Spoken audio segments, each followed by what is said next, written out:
What do you do at 4:47 a.m. when the city is still asleep and the streets belong to nobody? For most people, the answer is stay in bed. For Dale, it was the only hour that felt honest. This isn't a story about talent.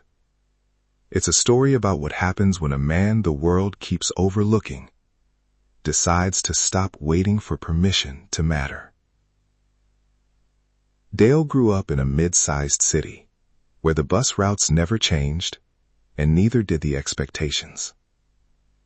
Son of a night shift janitor, grandson of a man who worked the same loading dock for 31 years. Nobody in Dale's family had ever been called ambitious. They had been called dependable, and that was supposed to be enough. At 24, Dale got a job driving the Route 9 bus, the early shift, the one nobody wanted. And for a long time, the world treated him exactly the way it treats bus drivers. Like furniture, like infrastructure, like something you use without thinking about. Passengers stared at their phones. They never said thank you. They complained when he was 30 seconds late, and never said a word when he was on time, which was almost always.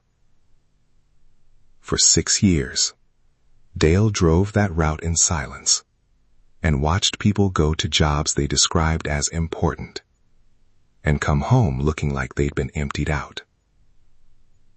Then one February morning, everything shifted. A woman got on at the 5th Street stop, the way she did every Tuesday. She was older, maybe late 60s, carrying 2 bags that looked too heavy for her frame. Dale had seen her dozens of times. He'd never said a word beyond the standard nod. But that morning, something made him speak. "Those bags look like they've got opinions," he said. She stopped, looked at him like nobody had spoken to her in weeks. And then she laughed. A real laugh, not a polite one. Her name was Rosaria. She'd been a high school English teacher for 38 years. She was carrying papers home to grade because her eyesight was going, and she needed better light than the school had. Every Tuesday after that, she sat in the seat closest to the front. And she started leaving things. Not big things. She'd fold a quote on a scrap of paper and slip it into the fare tray when she got off. Dale started keeping them in the glove compartment of the bus.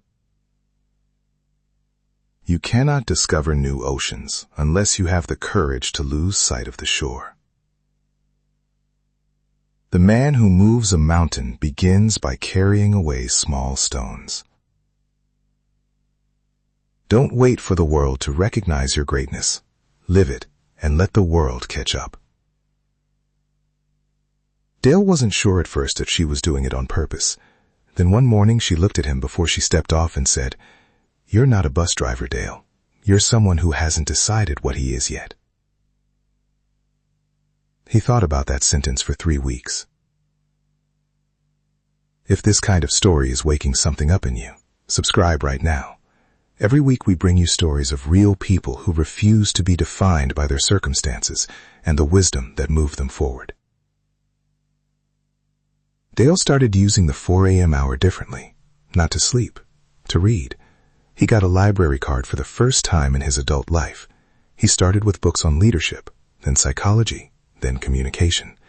He listened to audiobooks through one earbud while he drove, pausing when passengers boarded so he could actually see them. He started greeting every person who stepped on his bus, not a script, a real greeting. He learned names. He remembered details. A woman named Gloria who was going through chemo. A teenager named Marcus who was trying to make it to school every day despite what was happening at home. The route didn't change. Dale changed. After 14 months, a passenger filed a commendation with the transit authority, then another, then 7 more. His supervisor called him in and said, in 22 years, she'd never seen that many unsolicited commendations for a single driver. Dale didn't stop there. He applied for a mentorship program the transit authority ran for at-risk youth. He was rejected the first time. He rewrote the application and applied again. He got in. Then he started running workshops on communication and consistency inside the program, standing in front of teenagers who reminded him of himself, teaching them that how you show up for small things is exactly how you'll show up for big ones. At 36, Dale was promoted to training coordinator for new drivers across the city. At 39, he was keynoting a national transit leadership conference.